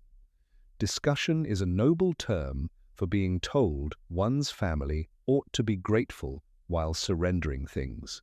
"You objected?" "Yes." "On business grounds?" "Instinct first, business later." Harbury had a way of making even rescue feel like trespass. Vale let this pass. "Did you know he had also advanced money to Mrs. Dane?" "That altered something." "Not surprise, exactly. More the confirmation of a distaste one had hoped not to have justified." "I guessed," said Guy. "Or half-guessed. Celia would never say. Her mother certainly wouldn't. But Harbury was forever appearing where help had become awkward. You liked Miss Dane." Guy leaned back and looked at the ceiling as though it had disappointed him personally. "I suppose everyone in the county has decided to make that sound either juvenile or criminal." "They are remarkably adaptable." "Yes, I liked her." "Did you tell her so?" "Not in any useful manner." This at least had the ring of truth. "Did Harbury believe you intended to marry her?" "He believed anything that increased his own centrality. If two people spoke more than twice, he assumed himself at the hinge of it." "Was he wrong?" Guy looked down again. "About marriage? Probably not entirely. About the rest? Yes." There was a pause in which the rain, returning lightly against the window, seemed for once too restrained to qualify as atmosphere. "Mr. Broom says he saw Harbury enter the committee room during the interval with someone he first thought was you." Guy's head came up sharply. "Broom said that?" "Yes. He's either becoming imaginative or selective." "Which do you prefer?" "Neither. I was outside, as I told you. If he saw someone built like me in bad light, that covers half the county and a quarter of the women. Not Miss Dane." "No?" Guy hesitated. "Not Celia either." Vale watched him. That sounds less like certainty than loyalty. That sounds like I know how she moves. One learns a great deal in villages from observing movement. People say more with the way they cross a room than with whole letters. Guy's expression changed slightly. You know, Inspector, you make that sound almost reasonable. I have worked in smaller places than this. Rationality is rarely the local sport. He asked then, more directly, what had passed between Guy and Harbury in the side corridor before the second half.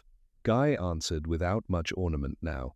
Harbury had accused him of ingratitude, extravagance, and childishness. Guy had replied with one or two family truths about Harbury's appetite for control. Harbury had then said that if money did not bring Guy to his senses, humiliation might. He had referred to Celia. Not crudely. Harbury was too well-bred for crudity when implication would do. But clearly enough. I nearly hit him, said Guy. Nearly is a useful word. Yes. Only I didn't. That's the miserable part of it. One is left with the motive and deprived of the satisfaction. Who else heard this? I don't know. Someone was on the stair above us for a moment. I heard a board creak. That interested Vale more than the rest. Above you? In the room over the hall? I assumed so.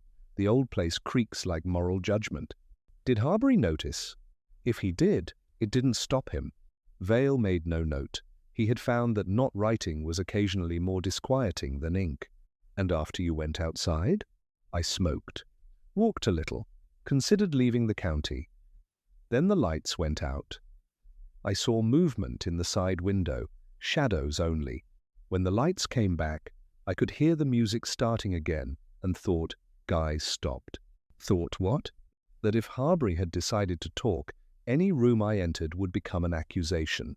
So you went home? Yes. By the churchyard? Yes. Did you meet anyone? Guy hesitated. Mr. Fanshaw? Not exactly. That usually means exactly. Guy looked genuinely uncomfortable now, which improved him as a witness, if not as a person. I saw someone near the lick gate, he said. Only for a moment, a woman, I think, standing under the yew. She turned away when I came up the path. Who? I couldn't say. Height? Build? Not tall, dark coat. She had something pale in her hand, flowers perhaps, or paper. It sounds idiotic now. A great many true things do. Guy frowned, trying to recover the scene honestly and disliking the effort. She didn't want to be seen. That was the impression, or perhaps I didn't want to recognize her. One can't always distinguish. This, thought Vale, was one of the better things Guy had said. When he was gone, Sergeant Murch came in with a fresh nuisance in the shape of Mrs. Prentice, who had arrived ostensibly to return hall keys and actually to inquire whether the police ever intended to release the supper crockery from procedural captivity. She also says, Murch added, lowering his voice unnecessarily, that Miss Bell has sent over an item. The item proved to be a folded note delivered from the post office by a boy whose understanding of secrecy was theatrical. It contained, in Miss Bell's severe hand, a single sentence. Mr. Broom was not in his office between 6:40 and 8:50 on Monday, though his clerk believed he was dining with clients. Vale read it twice, then put it in his pocket. Mrs. Prentice, who had remained by the door with the air of a woman accidentally indispensable, noticed nothing outwardly and everything socially. Well, she said. Well, what? Is Mr. Fanshaw still your leading absurdity? Vale looked at her with mild interest. Why Mr. Fanshaw particularly? Because the village has decided upon him.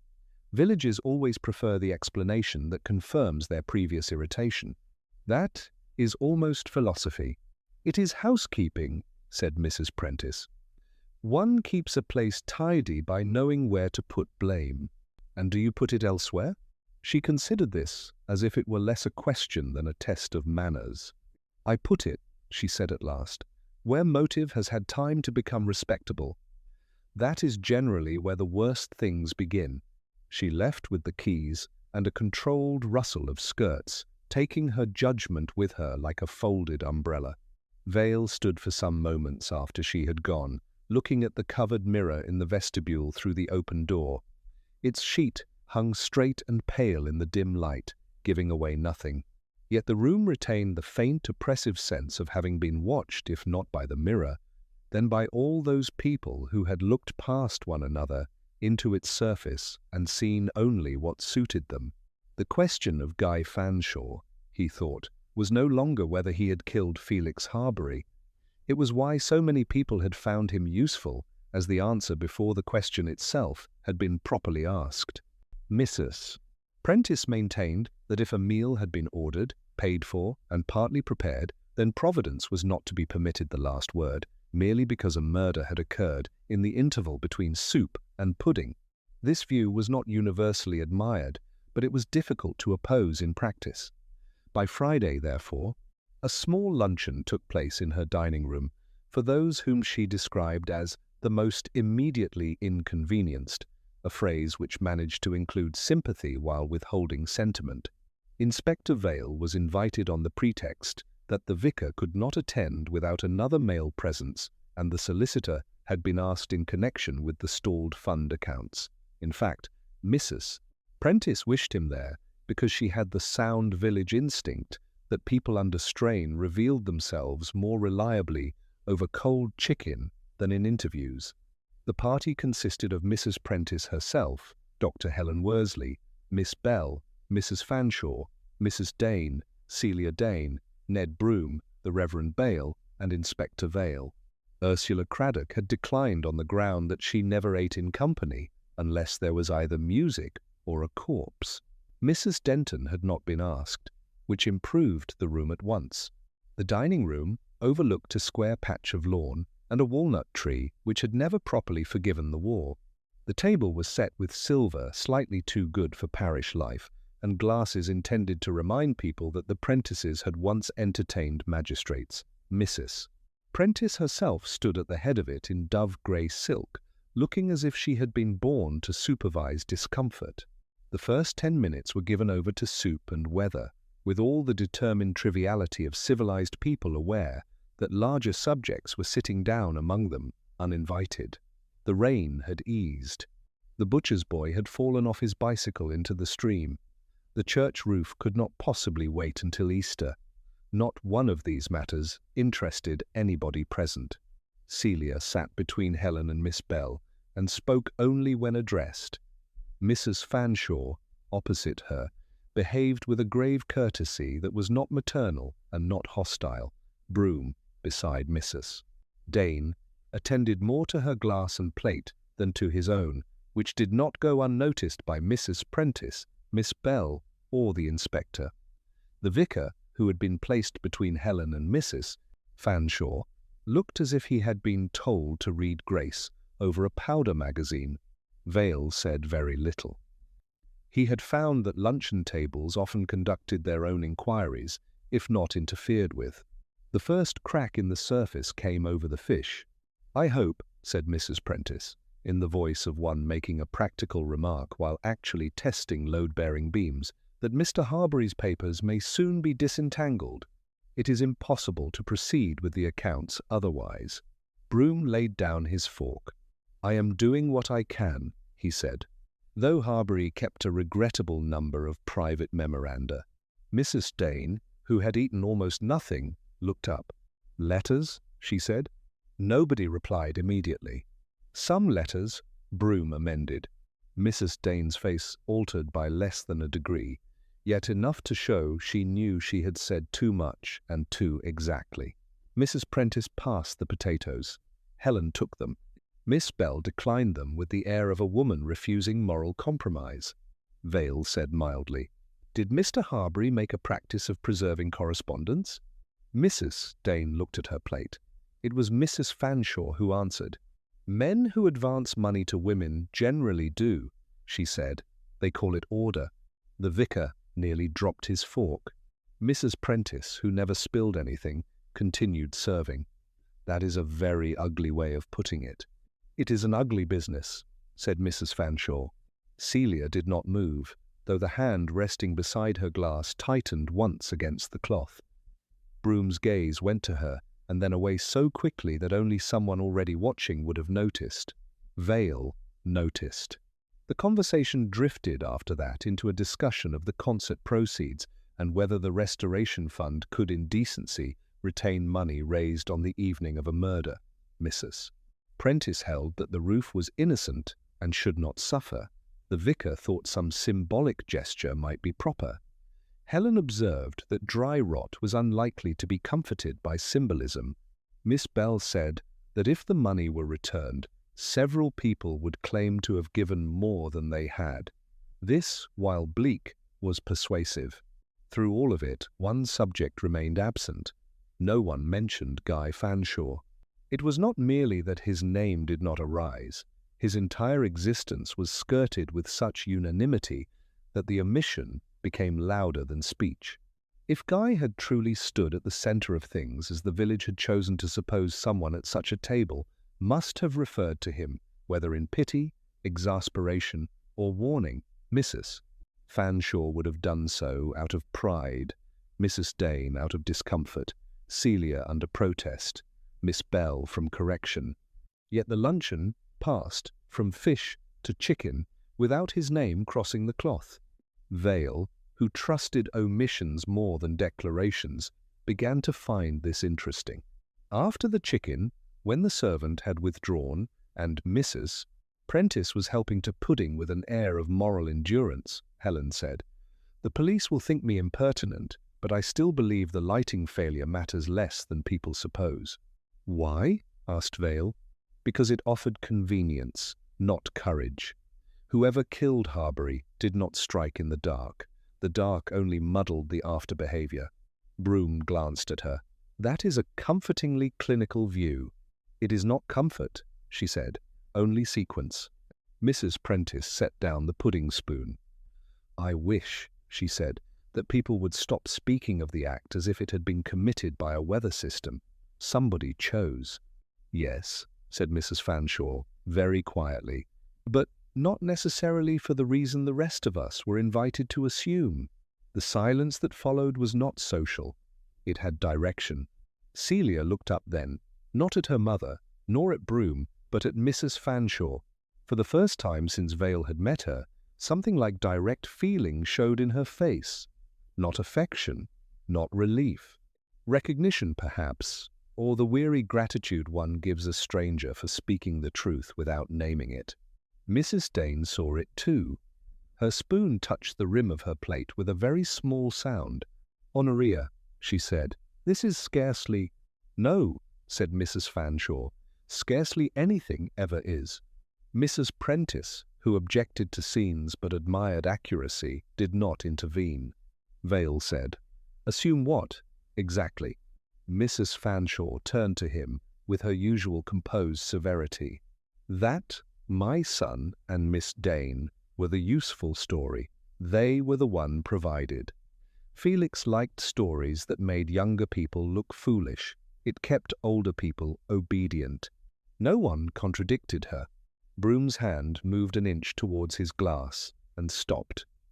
Miss Bell looked down, suddenly intent upon the pattern of the tablecloth. The vicar stared at the pudding as if doctrinal assistance might rise from it. Helen, who did not care for hypocrisy but respected privacy, remained still. Vale thought, "There it is. Not the solution, not even the full motive, but the rearrangement of the room." Harbury had not been using gossip merely for amusement. He had been using it as cover. If everyone believed the danger lay in flirtations, no one need look too hard at loans, letters, promises, and the far more humiliating dependencies of middle age. Coffee was taken in the drawing room, where the chairs were less comfortable, and the company therefore more truthful. Celia stood by the mantel. Broom, after 2 visible attempts at composure, crossed to her. "I should have come earlier," he said. She did not answer at once. "No," she said at last. "You should have come on Monday." It was not said loudly. It did not need to be. Mrs. Dane, across the room, shut her eyes for a moment. Mrs. Fanshaw looked into her coffee cup as if it had confirmed something tiresome. Miss Bell turned away towards the window, with the rigid tact of a woman trying not to witness pain in a drawing room. Only Mrs. Prentice watched the exchange directly, because she believed in looking at things once they had the bad manners to occur indoors. Vale spoke then to no one in particular. "Sergeant Murch will need every letter Mr. Harbury kept from the Dane cottage and the Fanshaw house," he said, "and any draft agreements touching the land." Broom faced him. "You think the answer is in the papers?" "I think," said Vale, "that the answer is in what people have been too well bred to say plainly. The papers may merely tell us how expensive silence became." Outside, the walnut leaves shifted in a brief wind against the window. Indoors, among the coffee cups and controlled expressions, no one denied it. The church schoolroom stood behind the vicarage in a small square of gravel and damp shrubs, with 2 high windows, a lean-to porch, and the exhausted air of a building that had educated several generations into handwriting and resignation. On Friday evening it was lit by candles, not from romance, but from defect. The wiring, the vicar explained, had chosen this week to become theological. "I'm afraid the switches are unreliable," he said, apologetically, setting down a box of hymn books as if they might comfort the situation. "One presses, and nothing much occurs." "A condition shared by a number of institutions," said Inspector Vale. The vicar looked faintly alarmed, then decided this was not criticism of the church, and retired. Vale remained in the schoolroom alone for a few minutes. The place smelt of blacklead, old wood, damp cuffs, and chalk. Maps of the empire, still clinging to the walls with surprising faith, had faded into uncertain pinks and beiges. Small chairs stood stacked along one side. On the teacher's desk were copybooks, a cracked inkwell, and a dish of half-used candles that had been pressed into service when the lamps failed. Their light was soft, flattering, and entirely untrustworthy. It suited the evening. Ned Broom arrived exactly on time, which in his case suggested either principle or strain. He came in carrying his hat and gloves, saw the candles, and glanced round with the expression of a man who had hoped for official daylight and found instead the setting of an indiscreet recollection. "I had expected the station," he said. "I wanted somewhere less formal," said Vale, "though not, I hope, less exact." Broom took the chair opposite the desk and placed his hat on his knee. In the candlelight his face seemed less severe, not because it softened, but because the severe parts no longer met so neatly. "You asked me here," he said, "because you think I have lied. I know you have lied. The question is whether you have done so badly, usefully, or out of habit." Broom gave a short breath that was not amusement. "You do put things in a manner difficult to evade. That is one of the advantages of not being local." For a moment, the only sound was the faint pop of candle grease. "At luncheon," Vale said, "the interesting thing was not what was said about Guy Fanshaw, it was what was not said. Nobody in that room believed the story Harbury had encouraged, though most had been content to let it stand. That leaves us with an older arrangement and less decorative embarrassments." Broom's fingers closed once upon his gloves. "You saw someone go into the committee room with Harbury.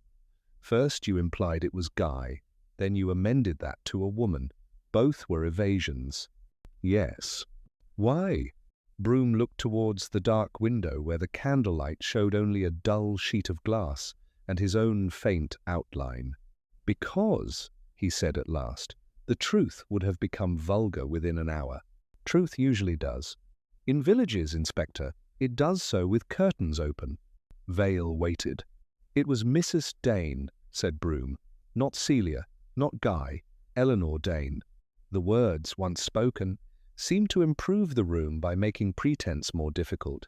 "How certain were you?" Vale asked. "Quite certain. Not from the face." "From the carriage, the way she held herself. She was wearing a dark coat and had one of those pale gloves in her hand. For a second, through the angle from upstairs and the blasted reflections, I told myself it might be Guy. That was convenience, not belief. You chose convenience repeatedly. Yes. Why protect her? Broom looked down at the gloves he was twisting with measured irritation. Because years ago I knew the family well. Because Harbury had made himself indispensable to a widow and then charged interest in authority. Because Celia had already suffered enough from being talked about without her mother becoming the village entertainment as well. He paused. And because I should have come when I was asked. That last sentence entered the room more quietly than the rest and stayed longer. Mrs. Dane sent for you on Monday. Yes. You did not go. I meant to go after the concert. But first, I saw Harbury take her into that room. The candle nearest Broom guttered, recovered, and leaned its light sideways across the desk. What did you do? Said Vale. At first, nothing. I remained upstairs like a complete fool, telling myself I ought not to interfere in private interviews. Then the lights failed. I came down at once. Past the hall? Yes. You brushed behind the front row as you crossed. Broom glanced up sharply. Celia told you? She told me the person was not Guy. Broom gave a tired nod. It was I. In the dark. I doubt she knew. And at the committee room door? I reached it just as the lights were still out. The door was partly open. I could see very little. Someone moved away from me quickly, I think towards the side passage. A woman, though I could not swear it. Then the lights returned, and Harbury was on the floor. He stopped. Men of order dislike remembering the exact instant in which order proved optimistic. Was Mrs. Dane there? No. Did you touch anything? Broom hesitated, which was answer enough before it was speech. There was a packet of letters on the table, he said.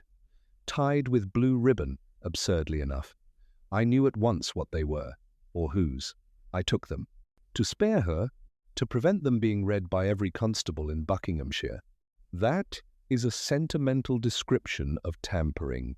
Broom accepted this with a movement of the mouth, too slight to be called resignation. I dare say. He reached into the inner pocket of his coat and produced a flat brown envelope.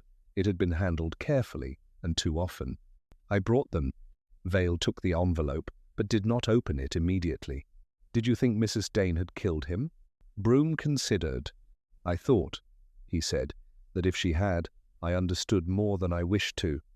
Which is not the same as believing it. That was nearer honesty than most people reached in a police inquiry. Vale untied the string and glanced through the contents. A handful of letters in Mrs. Dane's hand. Requests for advice after her husband's death, anxious notes about money, one or two appeals written in that humiliating tone necessity teaches to those bred never to need. Nothing indecent. Much worse than indecent, from the village point of view. Dependence, gratitude, delay. Harbury had preserved them because they demonstrated leverage without scandal. Scandal was noisy. Leverage could be shown discreetly. At the bottom lay one recent note from Harbury himself. You force matters by postponement. I must insist we settle this tonight before others become involved. No name. No signature needed. Vale replaced the letters. Thank you, he said. Broom gave a low, almost contemptuous laugh at himself. You make it sound as though I have returned borrowed books. Not at all. Borrowed books are more often given back on purpose. Before either could say more, there came a knock at the outer door. Broom half rose, then sat again when Celia Dane entered. She stopped on seeing him, though not dramatically, only enough to show that surprise had arrived and been refused. I'm sorry, she said.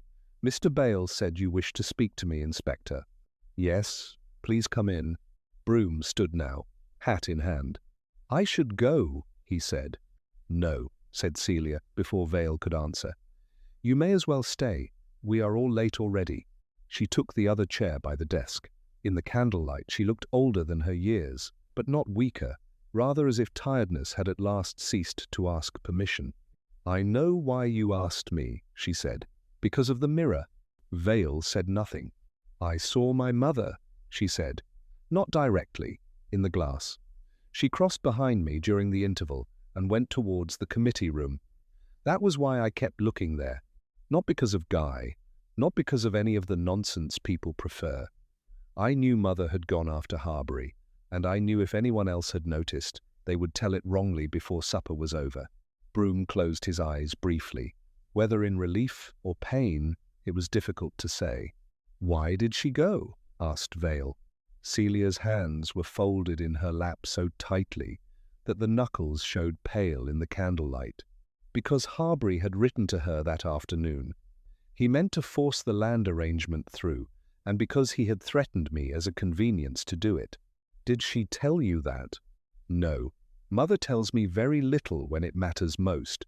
But I knew. The room fell quiet again. Outside, somewhere in the dark, a gate clicked and then settled. Did you see her leave the room? Vale asked. No. Did you go after her? No. I sat where I was and did nothing useful at all. Then the lights failed. Broom looked at her then, properly, perhaps for the first time in years. It was not nothing, he said. Celia turned her head a fraction. No? It seems to have been the village custom. Vale gathered the letters into their envelope and stood up. The candles had burned low. Their light now made the maps on the wall look less imperial and more temporary, which was probably just, "Thank you," he said to them both. "That will do for tonight." Neither moved at once. They sat in the failing candlelight among the small desks and old copybooks, with too much history and too little comfort between them. Vale, at the door, glanced once at the dark window. In the glass he could see the three of them reflected faintly. The solicitor standing with his hat, the daughter upright and still, the inspector half turned away. Reflections, he thought, did not lie exactly. They merely omitted the warmth from things, leaving arrangement behind. And arrangement, at last, was becoming intelligible. On Saturday afternoon, Inspector Vale asked a small number of people to come to the assembly rooms at 4 o'clock. He did not explain why, which improved attendance. By a quarter to the hour, Mrs. Prentice was already there, supervising the placing of chairs with the air of a woman who objected to police methods only when they were less orderly than her own. Helen Worsley arrived next, damp from a call and impatient with any drama not medically necessary. Then came Guy Fanshaw, Ned Broom, Celia Dane, with her mother, Mrs. Fanshaw in black silk, and at last the Reverend Vale, looking as though he had been summoned to bless a machinery accident. The hall seemed smaller than on the night of the musicale, more ashamed of its own proportions. The flowers had gone. The stage curtains were drawn. The great mirror in the vestibule stood uncovered again, its tarnished surface holding the room with that faintly reproachful depth that made everyone look more complicated than they had wished to appear. Vale had chosen to stand beside it.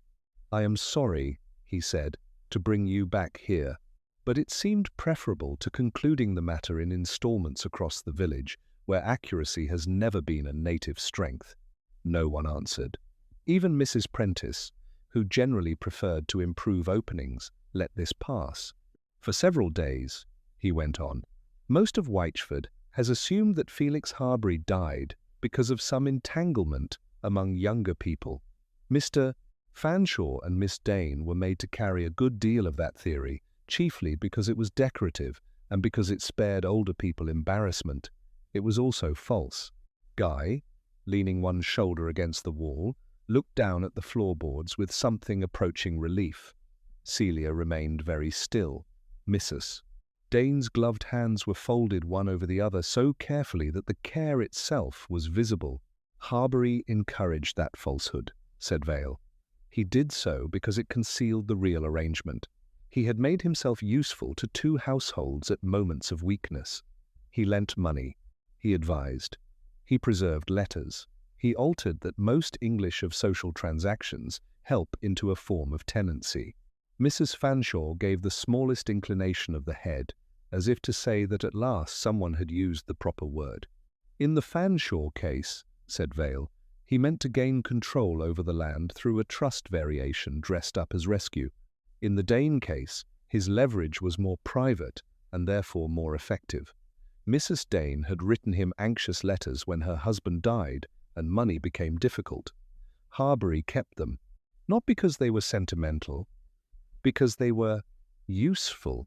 Broom's face did not alter, but his hand tightened once on the back of the chair before him. Vale turned slightly and laid one hand against the mirror's frame. This was not merely decoration. Harbury placed it here himself. From several points in the hall and vestibule, it gave him a better view than people realized. He liked arrangement. He liked effect. Mrs.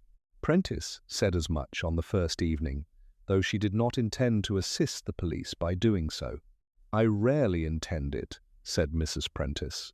"No," said Vale, "but one is often grateful afterwards." A faint movement passed through the room. Not amusement exactly, but the memory of how amusement once functioned. "The lighting failure mattered," he said, "but not in the way first supposed." Dr. Worsley was right. The darkness muddled the after-behavior more than the act itself. Harbury had arranged a private interview in the committee room. He had also made sure the room was prepared for it. When Mrs. Prentice found him, she noticed the smell of extinguished candle wax. The vicar blinked. Helen looked up sharply. There had been candles in the room, Vale said, not because of romance and not because of taste. Because Harbury expected a brief loss of electric light and meant to continue his interview under conditions more favorable to intimidation, it was entirely like him. He did not merely wish to coerce, he wished to stage manage the experience. Helen said, "And the head injury?" Vale looked at her.